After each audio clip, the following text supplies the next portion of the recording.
This is London Tonight with Nina Hussain. Good evening. Londoners defied the capital's biggest bus strike in 30 years today, despite thousands of drivers walking out in a row over Olympic bonuses. Workers from 13 of the capital's 20 bus companies took part in the industrial action. The mayor wants their union, Unite, to accept an £8 million offer to end the dispute. But Unite says it's not enough, as Phil Bales reports. We do the hardest job in this country, yeah, because I did it without us, this country can't run. It can run without the train and tube, but it can't run without bus. If that's true, then they are threatening the entire Olympics. As far as these strikers are concerned, this is merely round one in a battle in which they believe they hold London to ransom. Boris, better watch out. It's not over. I'm not happy with him, and at the end of the day, he may well have to pay if he wants the Olympics to go straight and smooth, as they said. Anger on the picket lines, matched by fury in the bus queues. I had to wait 50 minutes for a bus this morning. That's inconveniencing everybody. It's not really satisfactory. Honestly, it really isn't, you know. Quite fed up, to be honest. Facing questions from Londoners, the mayor blamed the union, Unite. These guys from the union were patently hell-bent on having a strike, and one of the consoling things about this morning is how many buses actually are running. TfL say 36% of drivers turned up for shifts, with more than 3 out of 10 buses running. They appealed to late shift drivers to work. There's a huge gap between the two sides. There's £8.25 million on the table, but paying what the strikers want would cost £21 million. And TfL say that the bulk of that would be paid to drivers and support staff who aren't actually affected by the Olympics. TfL say they kept London running today, but that the strike shouldn't have happened. The bus companies and the union, they say, should have settled it.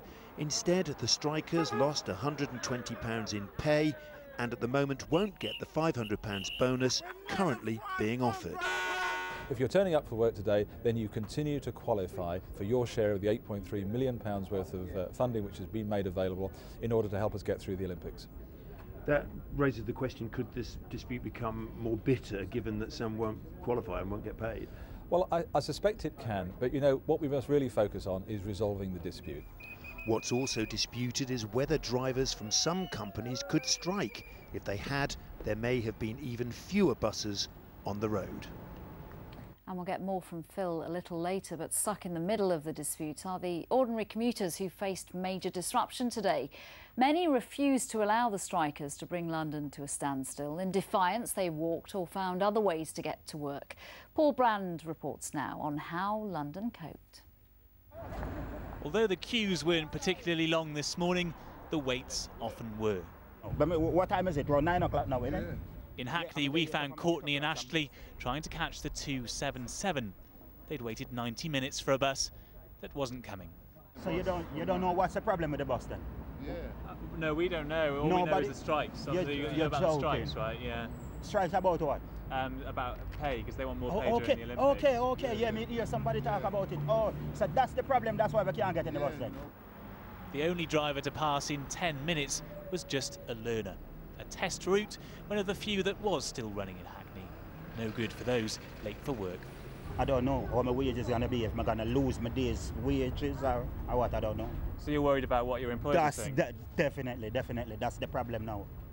5 minutes later, this bus was no help, though it was the route others had been queuing for. Well, the 254 is just arriving now at last. Some people have been waiting for that bus for at least 40 minutes, and the most frustrating thing is the clock at the bus stop has been promising it would arrive every 5 minutes for quite some time. Nobody wanted to risk waiting for the next one, including us. On board, it was cramped with just enough room for humour. How long would this journey normally take you? 45 minutes. And how long has it taken you today? I could have got to New York by now. It's more fun when it's crowded. We all have a laugh together. You see, nobody's actually bothered about it. I mean, they've all got on a bus now and they're all happy. But probably not happy to do it all again. For those with a choice, tonight the tube looks like a good one. Paul Brand, London Tonight in Hackney. Indeed, so how is the strike affecting those commuters on the way home? Let's get more now from Phil Bales, who's now outside Waterloo Station.